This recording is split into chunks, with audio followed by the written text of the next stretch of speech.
রুটি বেলা ছাড়া একদম সহজভাবে একটা নাস্তা তৈরি করে দেখাবো। আটা নিয়ে নিয়েছি, লবণ, চিনি, ফাঁকি দুধ, একটু সুজি দিয়েছি, কাঁচামরিচ, ধনিয়া পাতা স্মেলের জন্য দিয়েছি। এটা অপশনাল, দিলেও পারেন না দিলেও পারেন। আর আপনারা চাইলে শুধু লবণ আর পানি দিয়ে গুলিয়ে এই নাস্তাটা তৈরি করে নিতে পারেন। এই যে আমি পানিটা দিয়ে দিলাম। পানিটা একবারে দেওয়া যাবে না, স্টেপ বাই স্টেপ দিতে হবে। একবারে দিলে ব্যাটারটা পাতলা হয়ে যেতে পারে। আমি যে সুন্দরভাবে ধান ব্যাটারটা তৈরি করে নিলাম। রেস্টের জন্য 10 মিনিট রেখে দিব। চুলার মধ্যে একটা প্যান বসিয়ে ঘি দিয়ে দিছি। আপনারা ঘি দিলেও পারেন না দিলেও পারেন। এটার মধ্যে একটু তেল দিয়ে দিতে পারেন। ব্যাটারটা দিয়ে ঘুরিয়ে নিব। দেখেন কত সুন্দর হয়েছে, দেখতে কত লোভনীয়, কত পাতলা হয়েছে।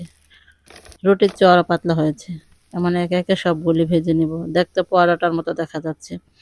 যদি ভালো লাগে লাইক কমেন্ট শেয়ার করে দিবেন, ফলো দিয়ে পাশে থাকবেন। আমি একে একে সবগুলি বানিয়ে নিয়েছি। আমার মেয়ের আজকে ডিম ডিম দিয়ে খাবে, তাই ডিম পোস্ট করে দিয়েছি। যদি ভালো লাগে বানিয়ে খাবেন।